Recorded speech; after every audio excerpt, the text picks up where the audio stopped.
Hello, dear friends. Thank you so much for joining me today. Today, I want to talk about how we can stop being critical of other people and how we can cease from being critical, how we can just work on ourselves and improve on ourselves to the point where we can offer constructive and not destructive criticism. Thank you for joining me again. I know you watched my last video where you might have watched my last video where I talked about why we should stop being critical, and I highlighted three things. I said criticism is hurtful to you and to others. And I said it doesn't just work. Sometimes we think we're being helpful, but criticism doesn't just work because sometimes it tends to be demotivating. You demotivate people in the name of being critical. And the last thing I said is that it makes you miserable. It's going to make your life so miserable. So you need to stop being critical. At least start offering constructive criticism. And I make a distinction or differentiation between constructive and destructive criticism. Constructive criticism seeks first for the good things, the positives, and destructive criticism always highlights the negatives. It highlights the bad side, the problem. It doesn't even pay attention to the things that are going on well. It focuses only on the bad sides. And I mentioned a very key thing, which is the criticism bias, which is the negativity bias, which is the fact that we are always prone to highlight other people's shortcomings than we are to highlight the good things they are doing. And so in this video, I want to show you how you can stop being critical. Something many of us have struggled with. I, for one, I have struggled with being overly critical.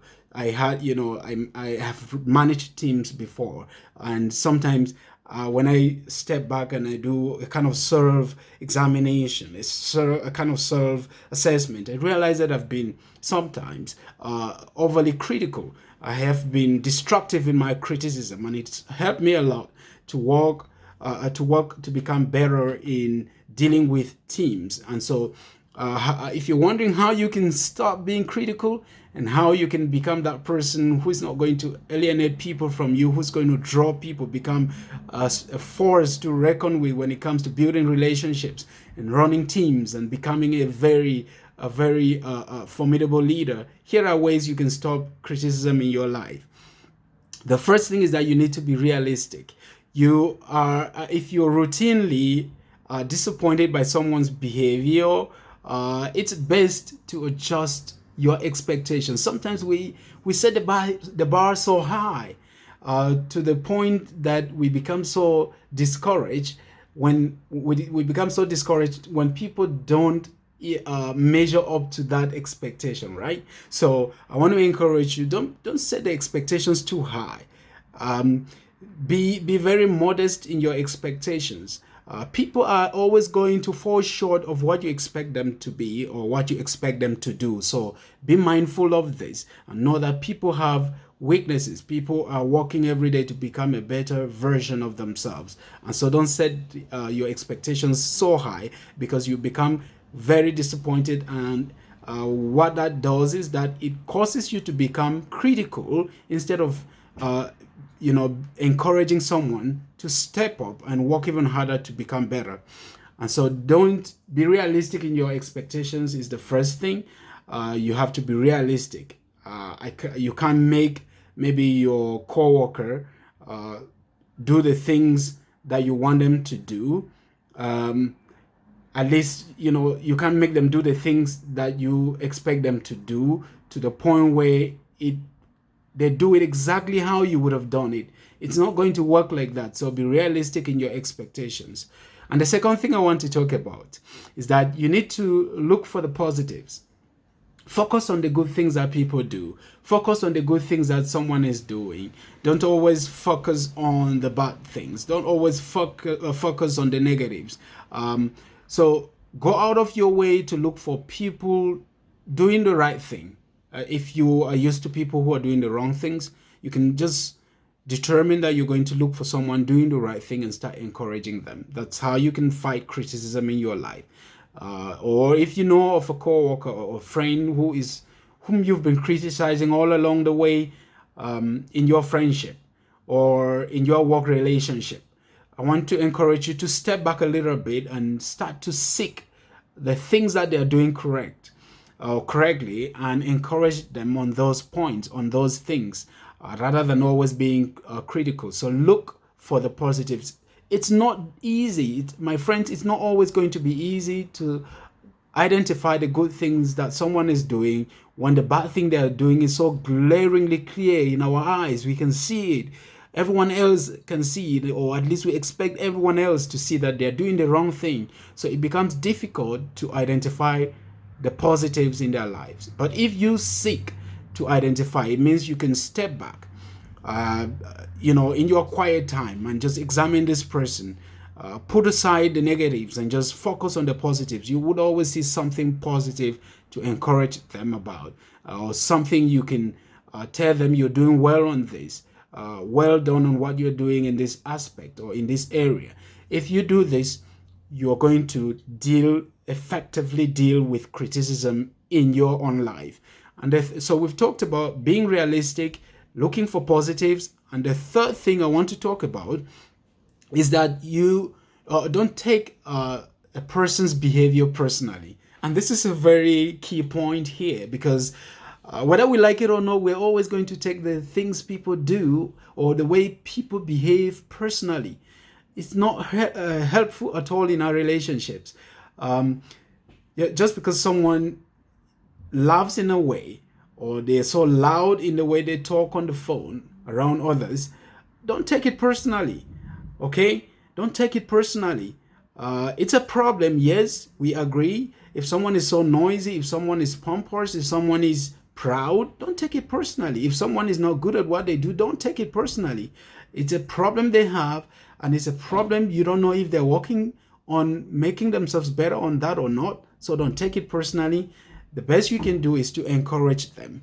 So people make mistakes. Okay, we get it. People make mistakes. People get tired, and there are people who are very committed.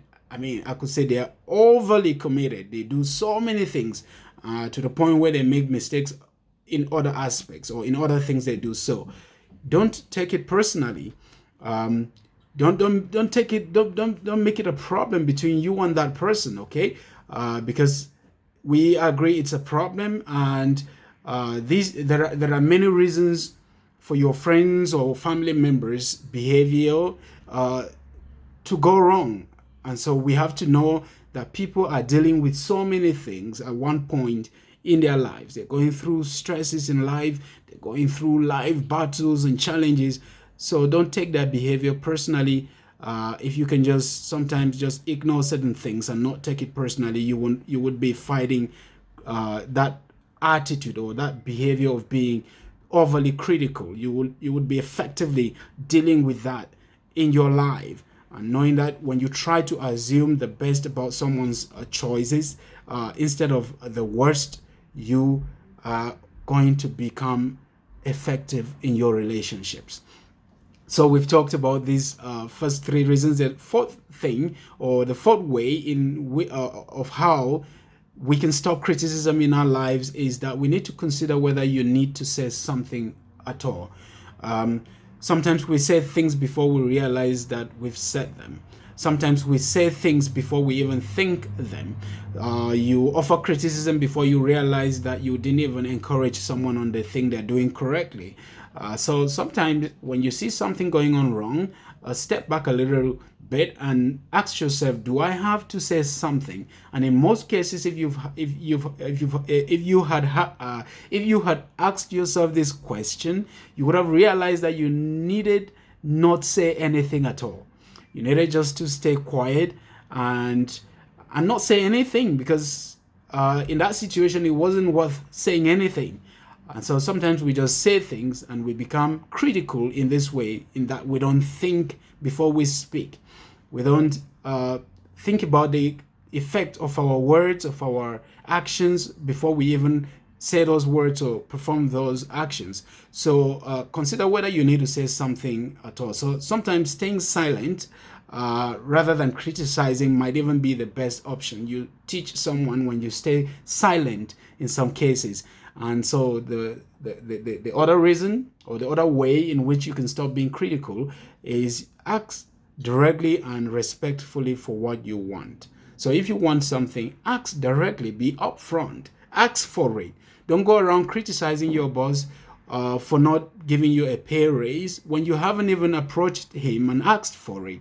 Don't go around criticizing your friend who's been gossiping about you when you've not even confronted them about the problem. I'm not going to dwell on this one, but you need to ask directly, maybe your friend, to stop gossiping about your name, rather than go around criticizing them for gossips. You need to be respectful as well in the way you in the way you do this. Otherwise, you come across as being rude and being mean to people. And the last thing is that you need to manage your anxiety and stress. We become so stressed to the point where we become also very critical about other people. The more stressed you become, the more likely you are to criticize others, because you are stressing yourself so hard and trying to do the right things, and nobody's recognizing your efforts. And so you criticize the organization because it's not giving you a pay raise, or because nobody appreciates the good work you're doing. You're stressed. Okay, so sometimes you need to step back and work on your stress. We're all stressed doing different things in life. We're all stressed leading and running our families, running our businesses. So don't allow the stress to get the better of you. Work on that stress, and don't allow it to make you so critical of other people and of circumstances you find yourself in. So this is the end of a two-part series of criticism, of how to stop being critical. We started off by saying that in the first part, we highlighted reasons why criticism is not needed, why it is not important, why we don't need it in our lives. We said it is hurtful to the people around us, it is hurtful to us. And secondly, we look at the fact that it doesn't just work. It's something we need to deal with and get rid of, because it's not helpful. And we said that the more we criticize, the more we unhappy we become. So that was our first part, and today we've looked at how we can stop being critical. The first reason is that we must be realistic in our expectations. Secondly, look for the positives. Thirdly, don't take people's behavior personally, or the things people do personally. And fourthly, consider whether you need to say something at all. You need to say anything at all. And fifthly, we say ask directly for the things you want, and be respectful.